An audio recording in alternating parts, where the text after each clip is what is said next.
The alarm inside the Chamber of Unity did not sound like an alarm at all.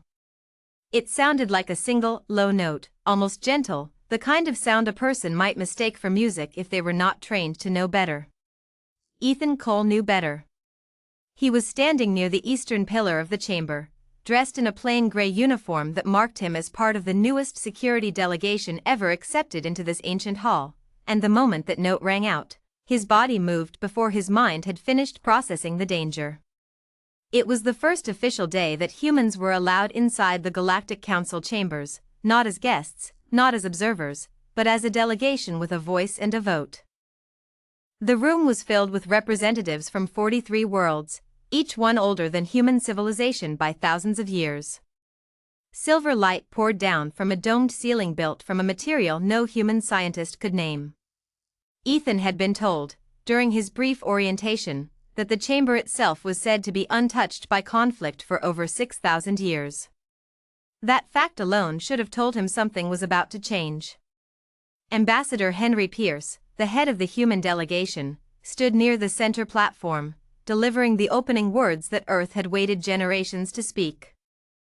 Grace Bennett, another member of the security team, stood a few paces from Ethan, her eyes scanning the crowd the way she had been trained to during years of service back on Earth, long before anyone imagined a chamber like this existed. Neither of them expected trouble on the very first day. No one did. That was exactly the problem. The low note rang out again, closer this time, and Ethan's eyes locked onto a figure near the delegation of the Corvain Assembly, a slender being wrapped in ceremonial robes, standing just behind Ambassador Lyra Voss, one of the most respected voices on the council. Something in the figure's hand caught a flicker of the overhead light, a small device no larger than a coin, but Ethan had spent enough years reading human behavior to recognize the same tension in an alien body. Shoulders pulled too tight. Breathing too shallow. Eyes fixed on a single target with an intensity that had nothing to do with ceremony. He did not wait for confirmation. He did not wait for orders. He moved. The Vekari Guards, an ancient warrior species who had protected this chamber for longer than most civilizations had existed, stood at their posts along the outer wall, tall and still, their golden armor gleaming under the dome. They noticed the same disturbance Ethan had noticed, perhaps even a fraction of a second before him, yet their training demanded confirmation, protocol, a chain of command built across 10,000 years of tradition. They began to move, but their movement was measured, careful, correct. Ethan's movement was none of those things. It was fast, and it was final. He crossed the open floor in 3 strides, ignoring the murmurs rising from nearby delegates who had never seen a being run inside these sacred walls. He reached the robed figure just as the small device rose toward Ambassador Voss, and with a single motion, Ethan's hand closed around the stranger's wrist, twisting it downward and away from its target. The device clattered against the polished floor, spinning once before coming to a stop at the edge of a golden tile. For a moment, the entire chamber fell silent. 43 worlds, watching a species they had only just accepted, stop a threat that their own ancient guardians had not yet reached. The Vekari Guards arrived seconds later, their commander at the front, a towering figure named Draven Kor, whose reputation for discipline stretched across 100 star systems. His eyes moved from the fallen device to the man restrained in Ethan's grip, then finally to Ethan himself. There was no gratitude in his expression. There was something closer to disbelief, and beneath that, something sharper. Security forces swept in to take the attacker into custody, and the chamber slowly returned to its rhythm, though the air itself seemed to hum with a different kind of tension now. One that had nothing to do with the ceremony and everything to do with what had just happened. Grace moved quickly to Ethan's side, her voice low. "You could have waited for backup," she said, though her tone carried more relief than criticism. "If I had waited," Ethan answered, still catching his breath, "Ambassador Voss would not be standing right now." Across the chamber, Ambassador Pierce watched the scene with a mixture of pride and worry etched across his face. He understood, perhaps more clearly than anyone else in that room, that his species had just been placed under a spotlight it was not entirely prepared for. Humanity had been granted a seat at the table only after decades of careful diplomacy, endless negotiations, and quiet promises that humans would learn to follow the customs of a galaxy far older than their own history. And within the first hour of their arrival, one of their own had broken every rule of protocol to save a life.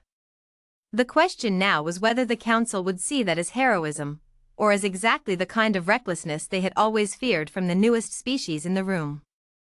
Later that evening, inside a private chamber reserved for security briefings, Ethan sat across from Ambassador Pierce and a small group of Council representatives who had requested an explanation. The room was quiet, lit by soft blue light, and the air carried the faint scent of something floral that Ethan could not identify. Commander Kor stood near the far wall, arms crossed, his golden armor now replaced with a simpler uniform, though his posture remained as rigid as before. He had insisted on being present. "You acted without authorization," Kor said, his voice deep and controlled. "Our system exists to prevent chaos. What you did today could easily have created more danger than it prevented." Ethan met his gaze without flinching.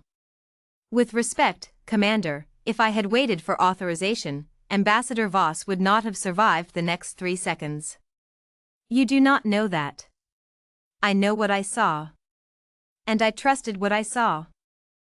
A younger council representative from a distant waterworld spoke up, her voice curious rather than accusing. "Is this common among your species? Acting on instinct rather than confirmed information?" Ambassador Pierce answered before Ethan could. "It is not recklessness," he said carefully. "It is adaptability. Humans have spent most of their history solving problems with incomplete information, because complete information was rarely available to us. We learned to read a situation quickly and respond before every detail could be verified." Kor's eyes narrowed slightly. "And how many times has that instinct been wrong?" "More times than I can count," Ethan admitted. "But today it was not." The room fell into a heavy silence. Kor studied Ethan for a long moment, as if trying to determine whether he was looking at a soldier, a gambler, or something in between. Finally, he spoke again, his tone quieter but no less firm. "The Council will review this incident. Until then, your delegation's role within this chamber remains unchanged." The meeting ended shortly after, and Ethan stepped out into the wide corridor that connected the security wing to the main chamber. Grace was waiting for him, leaning against a smooth stone wall. "They are not happy," she said. "They are not wrong to be cautious," Ethan replied. "This is their home. We are the strangers." Grace studied him for a moment. "Do you regret it?"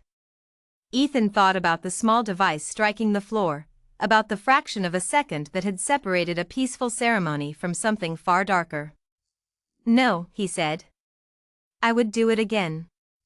Outside the security wing, the corridors of the Council spire stretched in every direction, lined with windows that revealed the endless dark of space, dotted with the light of 1,000 distant stars.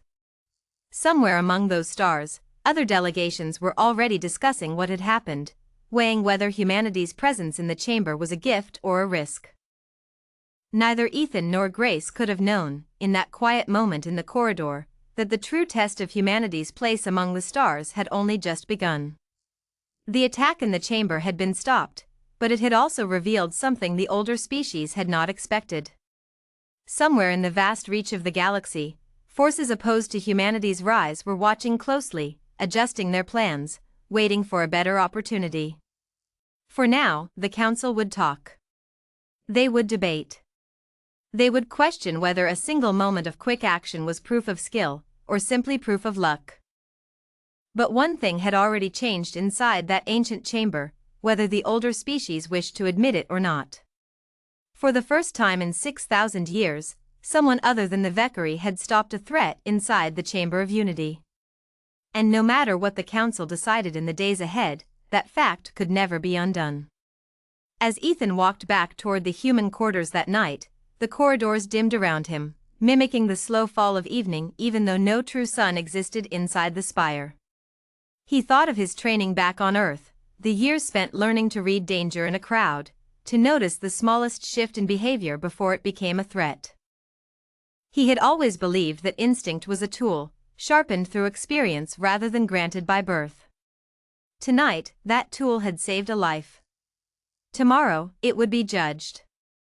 And somewhere beyond the chamber, in the quiet dark between stars, the first threads of a much larger plan were already being pulled tight, waiting for the next opportunity to test whether humanity truly belonged among the guardians of the galaxy, or whether their presence inside the council chambers had been a mistake from the very beginning. The training simulation chamber deep beneath the council spire had never once malfunctioned in over 300 years of use.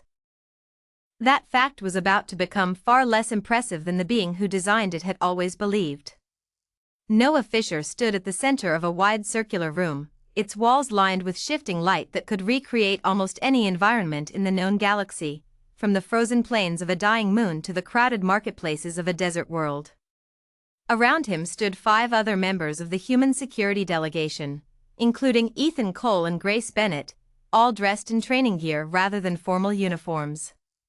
None of them knew that within the next few minutes, a routine exercise would become something far more dangerous than anyone had planned. Word of the incident in the Chamber of Unity had spread quickly through every level of the council spire. Some species praised the quick action that had saved Ambassador Voss. Others quietly questioned whether it had been skill or simple chance. Commander Dravencore, still unconvinced that humans belonged among the guardians of such an ancient institution, had proposed a series of what he called routine evaluations, though everyone in the room understood the true purpose behind them. The Vekari wanted proof, one way or another, that humanity's place inside the chamber was either earned or accidental. Kor stood behind a raised platform at the edge of the simulation room, arms folded, his golden eyes watching every movement below with quiet intensity. Beside him stood Sella Thorne, a younger Vekari officer known for her sharp mind and calm demeanor, someone who had not yet decided what she believed about the newest species to join the council. This exercise will test your ability to respond to a hostage scenario, Kor announced, his voice carrying easily across the chamber. The scenario has been carefully designed and tested. There will be no surprises beyond what has already been programmed. Ethan exchanged a brief glance with Grace. Neither of them fully trusted the word carefully when it came from someone who clearly wanted them to fail. The lights around the chamber shifted, and within moments, the space transformed into a detailed recreation of a busy transit station, complete with simulated crowds of holographic figures moving in every direction. At the center of the scene, 3 armed figures stood near a group of frightened civilians, weapons raised, shouting demands in a language that had been translated into something close to Standard Galactic. The exercise began. Noah moved first, taking cover behind a simulated support pillar, signaling for the others to spread out and approach from different angles. This was familiar territory, the kind of scenario every member of the delegation had trained for extensively before ever setting foot inside the council spire. Ethan crouched near a low wall, watching the armed figures carefully, counting the seconds between their movements, searching for a pattern that would reveal the safest moment to act. For the first 2 minutes, everything unfolded exactly as expected. The human team worked with practiced coordination, using hand signals rather than words, slowly narrowing the distance between themselves and the hostages. Kor watched from above, his expression unreadable, while Sella leaned forward slightly, genuinely curious despite herself. Then something changed. One of the simulated attackers, a program designed to follow a fixed set of behaviors, suddenly deviated from its script. Instead of remaining near the hostages as programmed, it turned and began moving toward a side corridor, dragging one of the civilian figures with it. A warning light flickered briefly near the control platform, though no one below noticed it in time. "This was not part of the plan," Sella said quietly, stepping closer to the control panel. "The system is behaving outside its parameters." Kor's eyes narrowed. "Correct the error." "It is not responding to correction," Sella replied, her fingers moving quickly across the panel. "Something within the simulation's core logic has shifted. I do not know why." Below, the human team had no idea their training exercise had just become something closer to an unpredictable, live event. The attacker holding the civilian figure reached the side corridor and turned sharply, raising its weapon toward a group of holographic bystanders who had not been part of the original scenario at all. Ethan noticed the deviation immediately. His mind, trained through years of real-world experience rather than rigid protocol, recognized that something about the scene no longer matched the pattern he had studied. Instead of hesitating, he adjusted instantly, calling out a new set of directions to the rest of his team. "New target, unexpected position," he said sharply. "Noah, cut left. Grace, hold the civilians steady. I am taking the corridor." There was no time to question whether this shift was intentional or a program glitch. Ethan moved through a narrow gap between two simulated structures, closing the distance to the attacker before it could reach the crowd of bystanders. Behind him, Noah adjusted his position exactly as instructed, cutting off any possible escape route, while Grace guided the frightened hostages toward a safer section of the simulated station.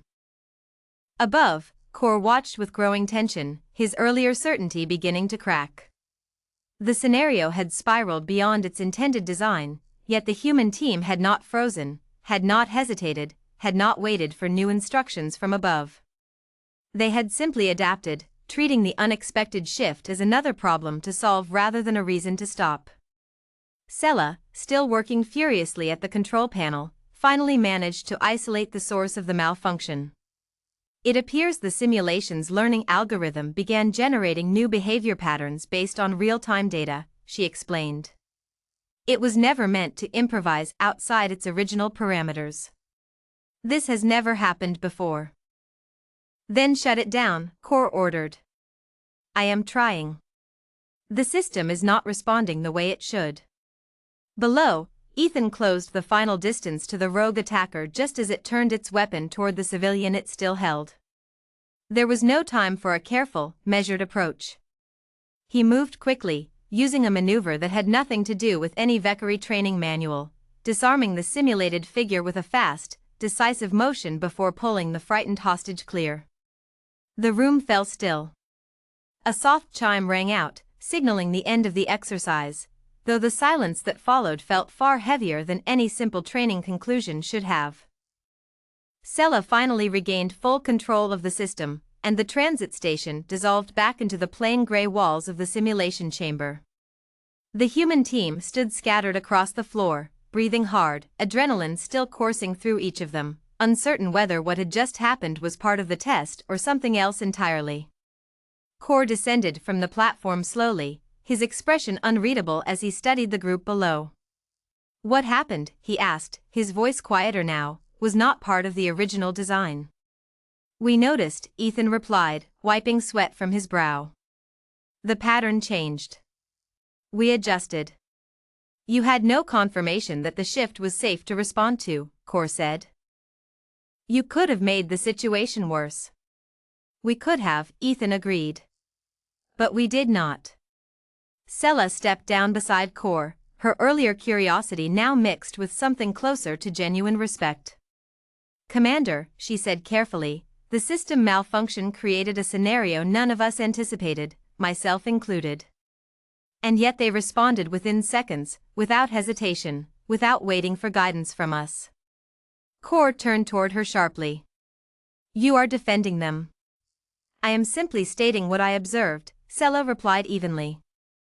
The room remained tense for a long moment, every member of the human delegation watching the exchange closely, aware that far more than a simple training exercise was being judged in that quiet chamber. Finally, Core spoke again, his tone measured but no longer entirely dismissive.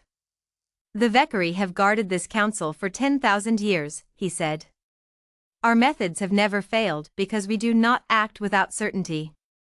What I witnessed today was uncertainty answered with instinct, not discipline." "And yet the hostages were saved," Grace pointed out quietly. "Every one of them." This time, Core did not respond immediately. He studied the group for a long moment, then turned and walked toward the exit without another word, Sela following a few steps behind him, though she glanced back once, her expression thoughtful rather than dismissive. Once the two Vekari officers had left the chamber, Noah let out a long breath and dropped onto a nearby bench. "That was not supposed to happen," he said. "No," Ethan agreed, still catching his breath. "It was not." Grace crossed her arms, studying the empty space where the simulated station had once stood. "Do you think it really was a malfunction?" "I don't know," Ethan said honestly. "But I know one thing.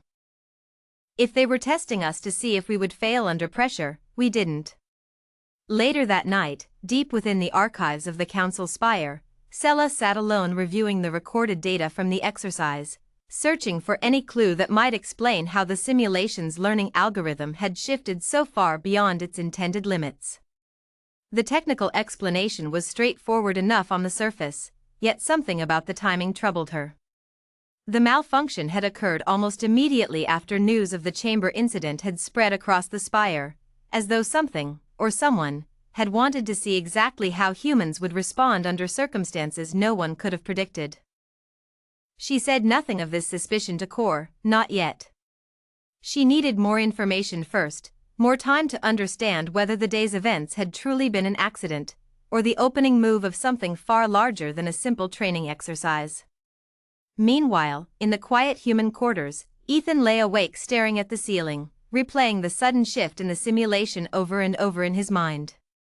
Something about the way the attacker had deviated, the timing, the direction, the sudden appearance of unscripted bystanders, felt less like random error and more like a test designed with a very specific outcome in mind. He did not yet know how right that instinct would prove to be. Beyond the walls of the Council spire, far across the quiet dark of space, a small group of individuals watched a private data feed with great interest, studying every second of the human team's performance inside the simulation. Among them stood a figure cloaked in shadow, someone with a deep and personal reason to see humanity fail before it ever had the chance to prove itself worthy of standing guard inside the most sacred chamber in the galaxy. The first test had ended in failure for those who wished to see humanity dismissed. But it was only the beginning of a much larger plan already moving quietly into motion, one that would soon place far more than a simulated hostage scenario at risk. The Grand Assembly Hall had not seen a formal challenge to the guardianship structure of the Council in over 2,000 years, and the sudden announcement that one was about to take place spread through the spire faster than any news since humanity's arrival. Commander Draven Core stood at the center of a wide circular podium, his golden armor polished to a mirror shine, his posture rigid with the kind of formality reserved only for matters of deep tradition. Around him, representatives from every member species of the Council filled the towering seats that rose in layered rings toward the domed ceiling, their attention fixed entirely on the being who had spent his entire life protecting this very chamber. Ethan Cole stood near the human delegations section, flanked by Ambassador Henry Pierce, Grace Bennett, and Noah Fisher, all dressed in formal attire befitting the seriousness of the occasion. None of them had expected the training exercise from days earlier to escalate into a full council hearing, yet here they stood, waiting to hear exactly what Core intended to say. "Members of the council," Core began, his voice steady and carrying easily through the enormous chamber, "for 10,000 years, the Vekari have stood as guardians of this council, sworn to protect every voice that gathers within these walls, regardless of species, regardless of history, regardless of politics. Our methods have never failed, because our methods are built upon discipline, patience, and absolute certainty before action is taken." He paused, letting his words settle across the room before continuing. "In recent days, a new delegation has joined this council, one whose methods stand in direct contrast to everything the Vekari have built our reputation upon. I do not question the courage of this delegation. I question their judgment. Acting without certainty, without confirmation, without full understanding of a situation, is not bravery. It is recklessness dressed in the appearance of skill." A quiet murmur rippled through the chamber, some representatives nodding in agreement, others exchanging uncertain glances. Ambassador Pierce's jaw tightened slightly, though he remained silent, waiting for his moment to respond. "I formally request," Core continued, that this council reconsider granting security responsibilities to the human delegation until such time as their methods can be properly studied, refined, and brought into alignment with the standards this chamber has upheld for millennia. Until then, I recommend that human security personnel be limited to observation roles only. The chamber fell into a heavy silence, broken only by the soft hum of the ventilation systems high above. Ambassador Pierce rose slowly from his seat, straightening his formal robes before stepping forward to address the assembly. Commander Corps speaks of discipline built across 10,000 years, and I do not dismiss the value of that discipline, Pierce began. But I would ask the Council to consider something else. Humanity has not had 10,000 years to develop our methods. We have had a considerably shorter history, filled with far more uncertainty, far less stability, and far fewer resources than most species in this chamber ever had to contend with. And within that shorter, harder history, we learned something the Vekari, with all due respect, have never truly needed to learn. He paused, letting his gaze sweep across the assembled representatives. We learned to act without certainty, because certainty was rarely available to us. We learned to trust instinct, because instinct was often the only tool we had. This is not a flaw in our character. It is the very trait that allowed our species to survive long enough to stand in this chamber today. Cor's expression remained carefully neutral, though something in his posture suggested he had expected this response. Instinct is unreliable, he said simply. History is filled with examples of instinct leading to catastrophic failure. History is also filled with examples of rigid protocol failing to adapt quickly enough to prevent disaster, Pierce countered. Neither method is perfect. But dismissing one entirely in favor of the other does not serve this council's true purpose, which is the safety of everyone within these walls. The debate stretched on for nearly an hour, representatives from various species offering their own perspectives, some sympathetic to Cor's concerns, others intrigued by the possibilities the human delegation represented. Sella Thorne, seated near the Vekari delegation, listened carefully to every word, her earlier curiosity from the simulation exercise deepening into something closer to genuine conflict. She respected Cor deeply, had served under his command for years, yet she could not fully agree with his position, not after witnessing firsthand how quickly the human team had adapted to a situation that should not have been survivable without careful, measured planning. Finally, a representative from the Ontari Collective, a species known throughout the galaxy for their careful neutrality in matters of dispute, rose to speak. Perhaps, she suggested, this disagreement need not be settled through debate alone. Words can only reveal so much about a method's true value. Perhaps a demonstration would serve this council far better than further argument. Cor's eyes narrowed slightly, though he did not immediately object. What kind of demonstration do you propose? The Ontari representative folded her hands calmly before continuing. A joint exercise, designed by a neutral party, unknown to both the Vekari and human delegations in advance. Guards from both species paired together, facing a scenario built specifically to test adaptability under genuine uncertainty. Let their performance, working together rather than separately, determine whether these two methods can coexist, or whether one truly must replace the other. The suggestion hung in the air for a long moment.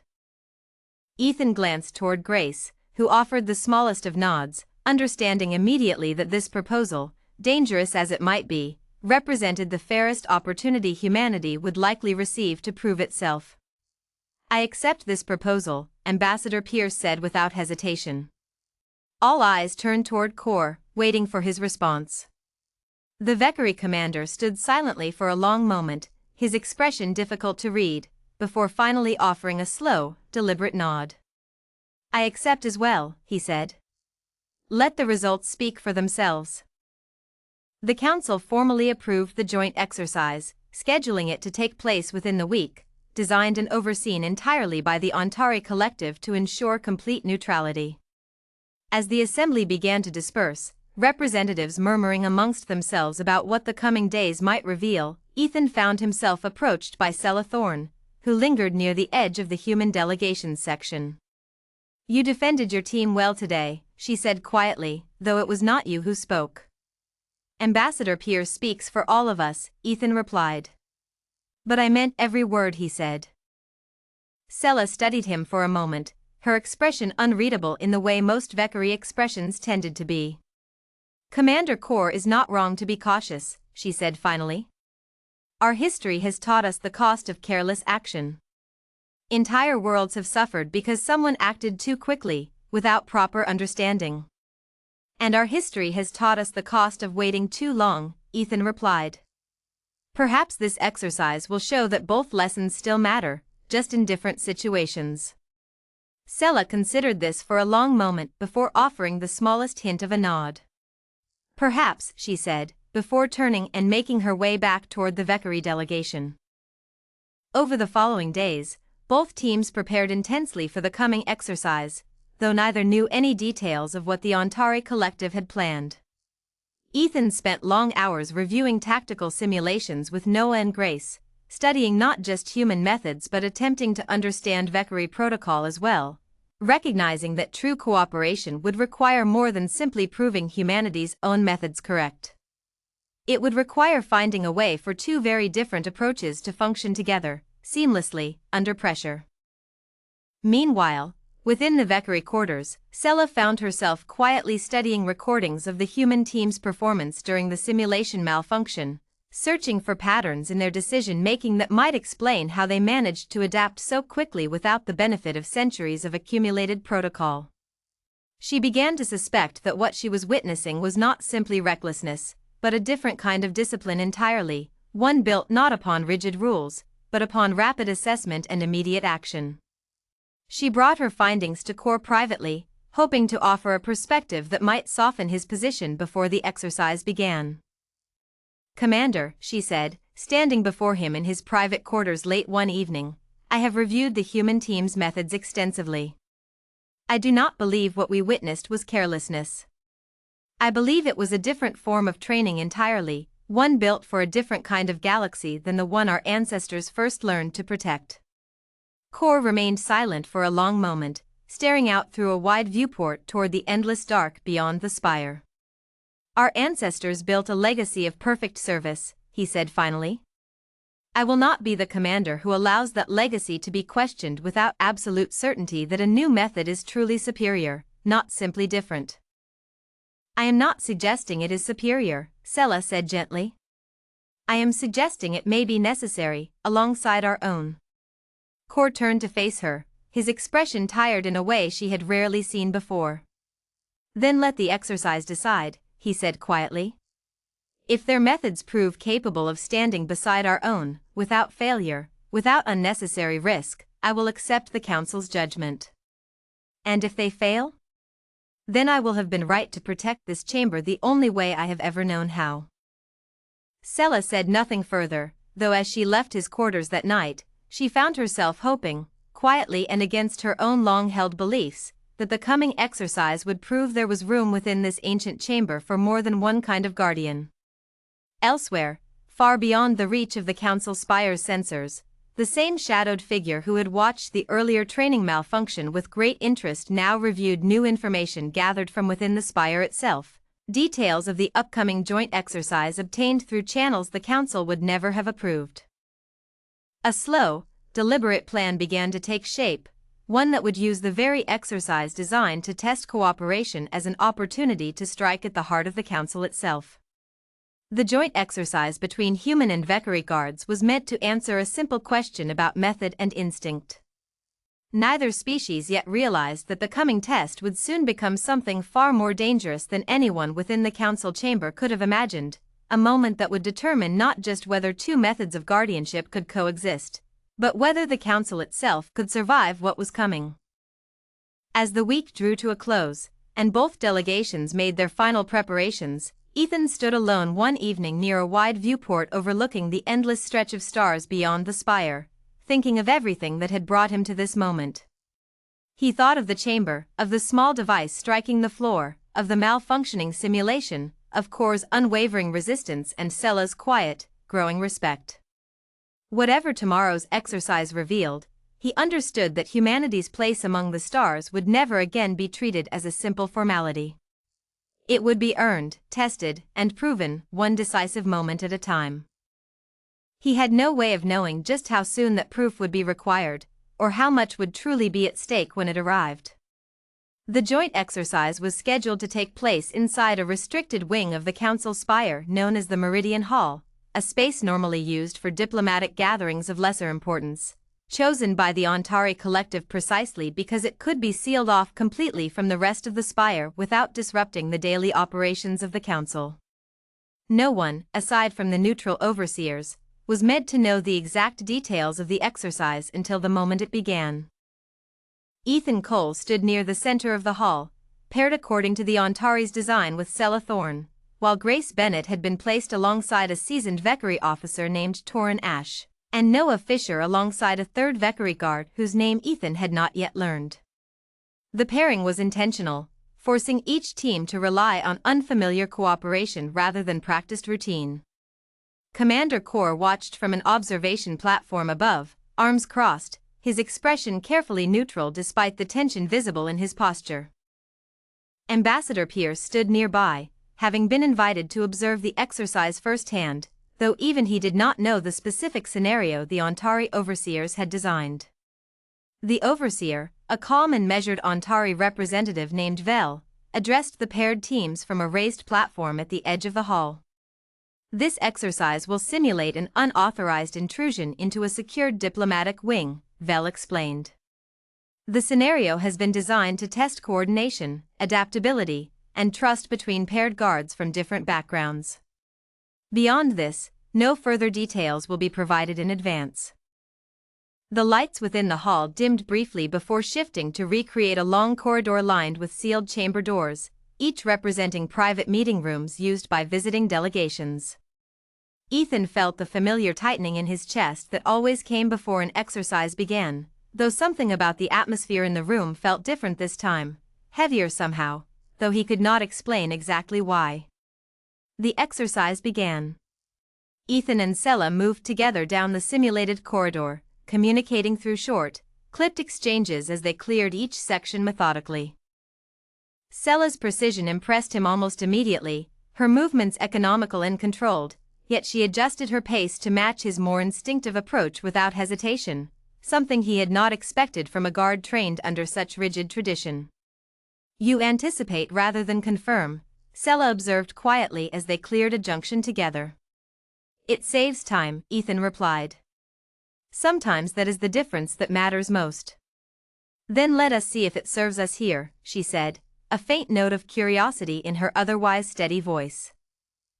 Grace and Torin moved through a parallel corridor, working with a rhythm that surprised them both, Torin's disciplined caution balancing well against Grace's quick, decisive instincts. Meanwhile, Noah and his Vekari partner advanced along the far end of the hall, sweeping through simulated chamber doors one after another without incident. For several minutes, the exercise unfolded exactly as expected, each team encountering minor simulated obstacles designed to test their coordination. Then, without warning, every simulated wall around them flickered violently, the projected environment stuttering as though the entire system had suddenly lost stability. Sella stopped abruptly, her hand rising to signal Ethan to halt as well. "This is not part of the design," she said sharply, her earlier calm replaced by genuine alarm. "The system's core stability readings are collapsing." Above, Vel's expression shifted from calm oversight to visible concern as alerts began flooding the control panel before her. Commander Kor stepped forward immediately, his gaze locking onto the shifting readouts. "What is happening?" he demanded. "Someone has breached the exercise's control network," Vel said, her fingers moving rapidly across the panel. "This is not a malfunction. This is external interference." Within the hall itself, the simulated corridor dissolved entirely, replaced by the true, unmodified structure of the Meridian Hall, its walls now revealing something the exercise had never been designed to include. A section of the outer wall near the hall's northern end had been physically compromised, a jagged breach allowing a small group of armed intruders to slip through into the restricted wing, their equipment marked with an insignia none of the guards recognized, a stylized emblem representing a faction that called itself the Severance, a group known only through fragmented reports of opposition to the Council's recent decision to expand its membership. "This is real," Ethan said immediately, his voice cutting through the sudden chaos. "This is not part of the exercise." Sella's eyes widened slightly as she took in the scene before them, the true severity of the situation settling in. Her training screamed at her to retreat, to confirm the threat through proper channels before engaging, yet every second spent confirming was a second the intruders used to advance further into the restricted wing, dangerously close to sections of the spire that housed sensitive diplomatic quarters. "We need confirmation from command before engaging," she said, though her voice carried clear uncertainty. "There is no time," Ethan replied, already moving toward a defensible position near the breach. "If they reach the diplomatic quarters, people could be hurt. We act now." Sella hesitated only a moment longer before following him, her disciplined training warring visibly with the urgency of the situation. Above, Kor watched the unfolding chaos with growing alarm, torn between years of ingrained protocol and the undeniable danger unfolding in real time before him. "Send full security forces immediately," he ordered sharply, though he knew reinforcements would take several critical minutes to arrive, minutes the intruders would use to their full advantage. Within the hall, Grace and Torin had already reoriented themselves toward the breach as well, moving quickly to cut off a secondary corridor the intruders might use to bypass the main guards entirely. Noah and his partner secured the opposite end of the hall, ensuring no escape route remained open. The intruders, clearly trained and well-equipped, moved with practiced precision, using unfamiliar weaponry that emitted a strange, disorienting hum unlike anything the security scanners had previously catalogued.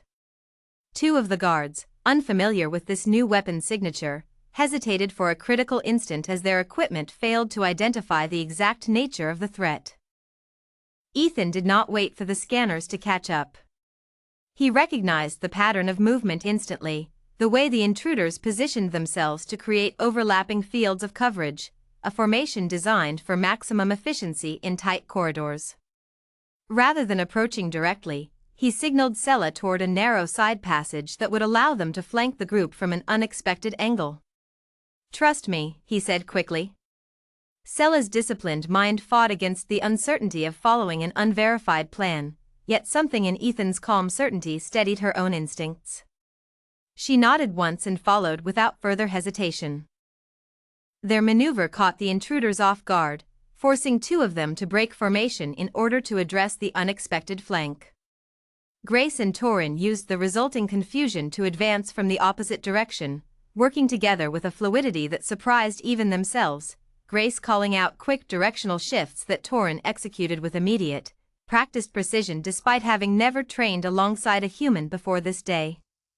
The confrontation unfolded rapidly, each side adjusting to the other's movements in real time. Ethan noticed one of the intruders attempting to access a sealed control panel near the breach, likely intending to disable the spire's internal security net entirely, a move that would allow far more intruders to slip through undetected. Without hesitation, he redirected his approach, using a length of discarded structural piping from the damaged wall to disable the panel before it could be accessed, an improvised solution no Vekari guard would have considered given the strict standards of their traditional equipment. Sella watched the maneuver with something close to astonishment, quickly adapting her own approach to secure the immediate area around him rather than questioning the unconventional method. Within minutes, the combined efforts of both teams succeeded in containing the intruders, cutting off every viable escape route and neutralizing the threat before reinforcements even arrived. Two of the intruders were subdued near the breach, while the remainder retreated back through the compromised wall, disappearing into the darkness beyond before full security forces could seal the area completely. As the chaos settled, Ethan knelt briefly beside one of Torin's colleagues who had sustained a minor injury during the confrontation, offering quick assistance until proper medical support arrived. Sella stood nearby, breathing hard, her earlier composure now replaced by something closer to quiet disbelief at everything that had just unfolded. "You improvised an entire plan within seconds," she said finally, once the immediate danger had passed.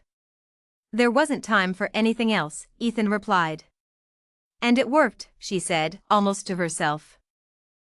Above, Commander Kor descended quickly from the observation platform, his expression a complex mixture of relief and something far heavier, an acknowledgement forming slowly behind his eyes as he took in the scene before him. Several of his own guards he had trained personally, stood alongside the very species he had spent days arguing against, having just prevented what could easily have become a far greater tragedy within the walls of the council itself. Casualties, he demanded, his voice tight. None among our people, Sela reported. Minor injuries only. The intruders were repelled before reaching the diplomatic quarters. Kor's gaze shifted toward Ethan, studying him for a long moment before speaking again, his voice quieter than before. You acted without confirmation, without full understanding of the threat you faced. I did, Ethan admitted. And you were correct, Kor said, the words clearly difficult for him to voice. Had you waited, the outcome may have been very different. Vel, still standing near the control platform, approached slowly, her expression grave despite the successful resolution of the immediate threat. This was no ordinary malfunction, she said. Someone deliberately breached the exercise's systems in order to mask a genuine intrusion beneath the appearance of a simulation failure. This was planned, and planned with detailed knowledge of both the exercise and the spire's internal defenses. The implications of her words settled heavily across the hall. Whoever had orchestrated this attack had known exactly when and where the joint exercise would take place, information that should have remained entirely confidential within the highest levels of council security. Ambassador Pierce, who had watched the entire confrontation from the observation platform with growing alarm, stepped forward now, his expression deeply troubled.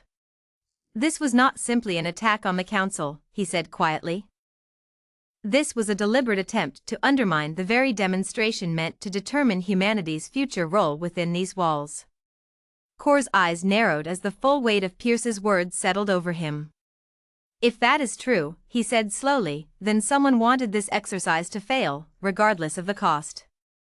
As security teams began the process of securing the breach and gathering evidence of the attack, Ethan found himself standing quietly near the damaged wall, staring out through the jagged opening toward the vast darkness of space beyond. Whatever had just happened inside the Meridian Hall was no longer simply about proving whether humans belonged among the guardians of the council chamber. Someone, somewhere beyond the spire's protective walls, had been willing to risk lives, to breach one of the most secure locations in the galaxy, all in an effort to ensure that humanity's place among the stars would end before it ever truly began. The question now was not whether humans had proven themselves capable during the exercise. That answer had already been given, clearly and decisively, in the very corridors where danger had struck. The far more urgent question was who had orchestrated the attack, and what they intended to do next now that their first attempt had failed. Ethan turned away from the breach at last, his thoughts already shifting toward the challenges still waiting ahead, fully aware that whatever had just been set into motion was far from finished. The investigation into the breach of the Meridian Hall consumed every available resource within the Council Spire over the following days. Teams of engineers, security officers, and intelligence specialists from across a dozen species worked without rest, tracing the origins of the deliberate interference that had allowed the intruders to slip through the Spire's defenses undetected. Sela Thorne led much of the technical investigation herself, working alongside a small group of Ontari analysts who specialized in tracing digital intrusions across vast networks.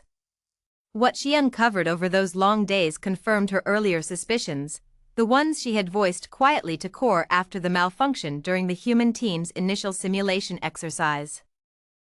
The interference had not been a coincidence, nor an isolated act carried out by a single group acting alone. The evidence pointed toward a coordinated effort by the Severance, a loosely organized faction formed by individuals from several species who firmly believed that expanding council membership to newer, less established civilizations threatened the stability of the galaxy as a whole. Their opposition to humanity's inclusion had apparently existed since the earliest negotiations, growing more desperate as humanity's role within the Council continued to expand faster than they had anticipated. Sela presented her findings to a private gathering of Council leadership, including Commander Kor, Ambassador Pierce, and several senior representatives from the Ontari Collective who had originally overseen the joint exercise. The attack was designed with two goals in mind, Sela explained, standing before a wide display showing the reconstructed timeline of events. First, to disrupt or discredit the joint exercise entirely, hoping either the human or Vekari teams would fail under the pressure of a real threat disguised as a malfunction. Second, and more directly, to create an opportunity to breach the Spire's diplomatic wing under the cover of that chaos. And they very nearly succeeded on both counts, Kor said quietly, his expression heavy with the weight of what had almost happened. They failed on both counts, Ambassador Pierce corrected gently. Because your guards, all of them, chose cooperation over hesitation when it mattered most. The gathering fell silent for a moment, the truth of his words settling over the room. Kor said nothing further, though something in his posture suggested a shift, a quiet acceptance of a truth he had resisted for days.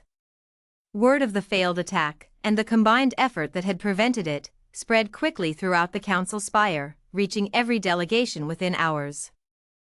What followed was an emergency session of the full Council, called specifically to address not only the security breach itself, but the larger question that had prompted the joint exercise in the first place, whether humanity's methods of guardianship deserved a permanent place within the ancient traditions of the Council chamber.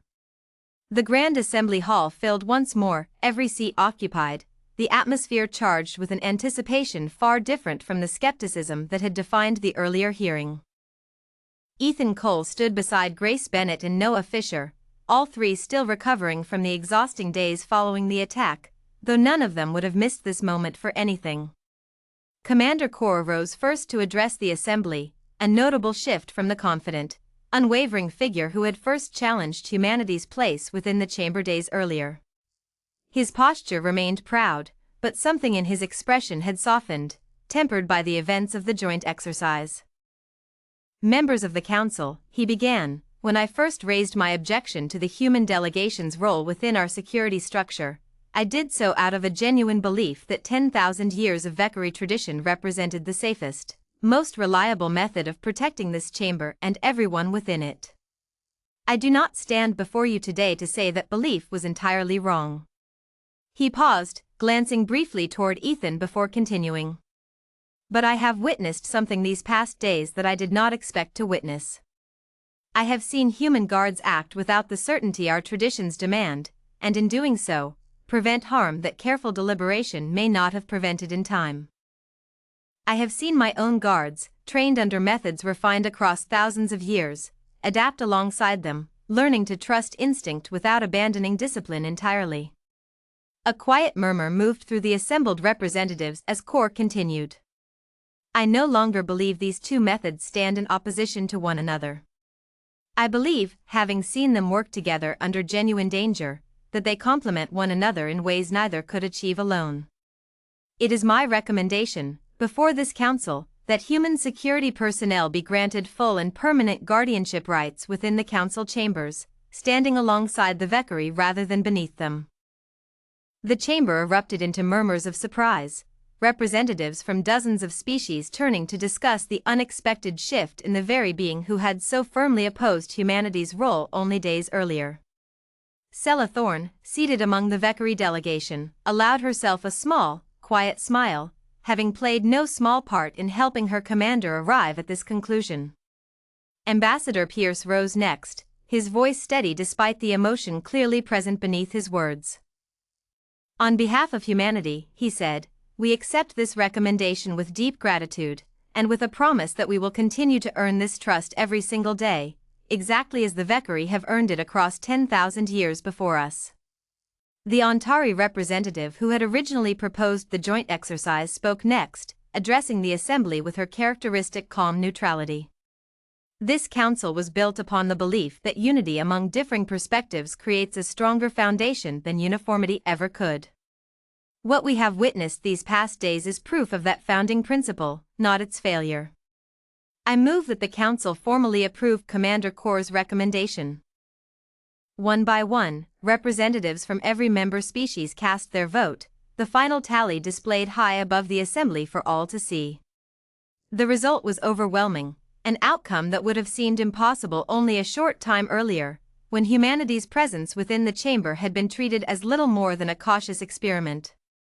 The council chamber's ancient doors, guarded for 10,000 years exclusively by the Vekari, would now stand protected by both species together, a partnership forged not through simple agreement, but through shared danger, mutual respect, and a hard-earned understanding of what each brought to the other. In the days that followed, preparations began for a formal ceremony marking this historic shift, one that would take place within the very Chamber of Unity where Ethan's instinctive action had first set these events into motion. Engineers worked to repair the damage from the breach in the Meridian Hall, while security teams across the spire implemented new measures developed jointly by human and Vekari specialists, blending rapid response training with the disciplined protocols that had protected the Council for millennia. On the morning of the ceremony, Ethan stood once more within the Chamber of Unity, dressed in a formal uniform that bore, for the first time, an insignia representing both human and Vekari guardianship intertwined. Beside him stood Grace, Noah, and several other members of the human delegation, while across the chamber, Kor and Sela stood among their fellow Vekari guards, the two groups positioned not as separate forces, but as a single unified presence flanking the great doors of the chamber. Ambassador Pierce addressed the gathered representatives one final time, his voice carrying clearly through the vast, silver-lit dome above. 6,000 years ago, this chamber was built upon a promise that within these walls, every voice would be protected, regardless of origin, regardless of history.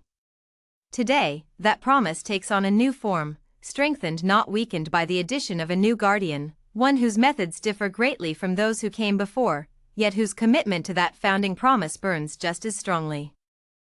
Kor stepped forward then, standing beside Ethan at the great doors of the chamber, and for the first time since their earliest confrontation, he extended his hand toward the young human guard who had first challenged everything he believed about certainty, discipline, and the true meaning of protection. "You acted when action was needed most," Kor said quietly, loud enough only for those nearby to hear. "That is a form of discipline I did not fully understand until I watched it save lives with my own eyes." Ethan accepted the gesture firmly. "And your discipline taught my team the value of patience, precisely when it was needed just as much," he replied. As the great doors of the Chamber of Unity opened fully for the first time under this new, shared guardianship, representatives from across the galaxy filed inside, passing beneath the watchful eyes of guardians old and new standing together at last. Somewhere far beyond the walls of the spire, those who had once hoped to see humanity fail understood, with quiet and bitter clarity, that their efforts had achieved the very opposite of their intention. Humanity had not simply proven itself capable of standing guard within the most sacred chamber in the galaxy. It had proven that true strength was never found in choosing between instinct and discipline, but in the rare and difficult wisdom of embracing both, together, when it mattered most. And so, for the first time in the long history of the Galactic Council, two very different guardians stood side by side at the doors of the Chamber of Unity, bound not by tradition alone, but by a trust earned through fire, uncertainty, and the shared belief that some doors are worth protecting no matter the cost.